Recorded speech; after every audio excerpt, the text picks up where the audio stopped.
Hello and welcome to this short presentation on ancient trade and exchanges. I'm Dr. Andrea Vianello, a research fellow at the University of South Florida. I will be talking about the beginnings of private business from ancient trade as part of the public day organized by the Society for American Archaeology at the annual meeting of 2022 in Chicago, Illinois. Exchanges of products, artifacts, and raw materials have occurred since humanity came to be, becoming increasingly sophisticated with farming, which produced the surpluses, and urbanization, which connected more people together.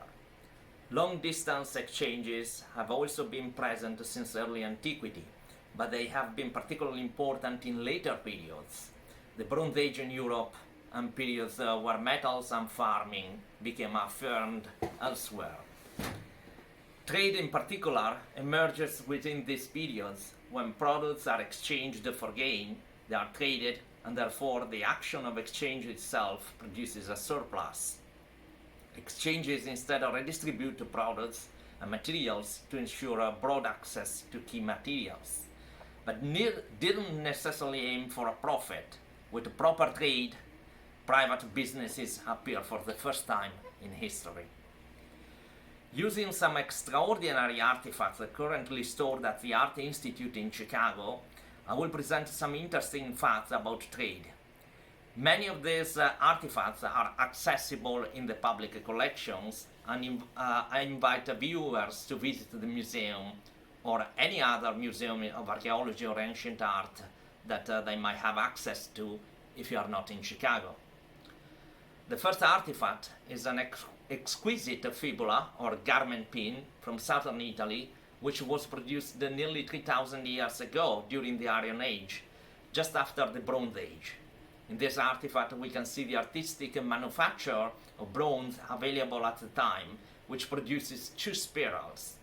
An object like this was definitely rare and accessible only to the wealthiest people, perhaps someone in the family of a local ruler or an early merchant. Metals enabled the production of useful tools and artifacts that could not be possible before. They were a raw material that could take countless shapes and be used in the most different contexts, from warfare to medicine, including farming tools and luxury artifacts. At the time, all artifacts were crafted by hand, and it took much time and expertise to produce such an object. Pyxis from Corinth, Greece, introduces us instead to ceramics, another category of artifacts that appeared much earlier than metals, and like metals, can be crafted in many shapes. The artifact that we see is a container for personal objects, also used exclusively by wealthy people.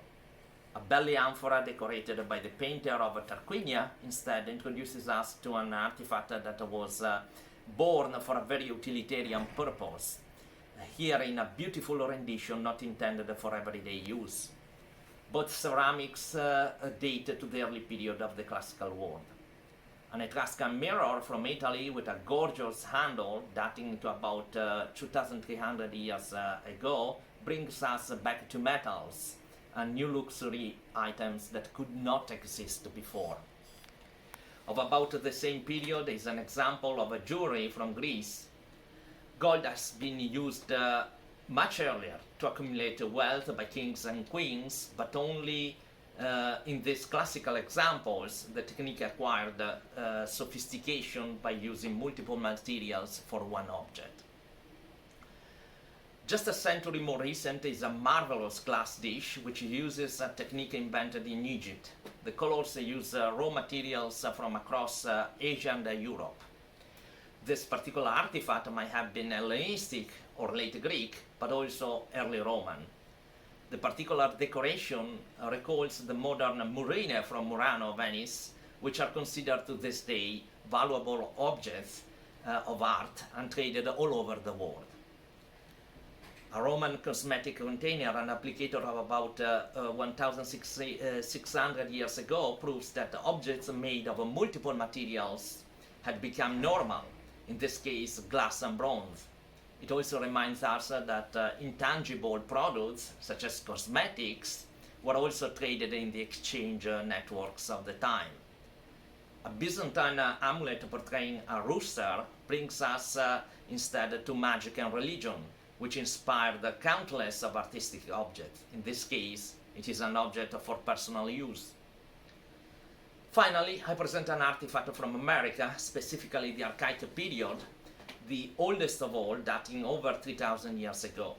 A humble stone from possibly Illinois. It is a fitting conclusion to this short talk. Trade happened all over the globe, and many artisans worked on inspired objects in all cultures. There are no boundaries for trade, yesterday and as today.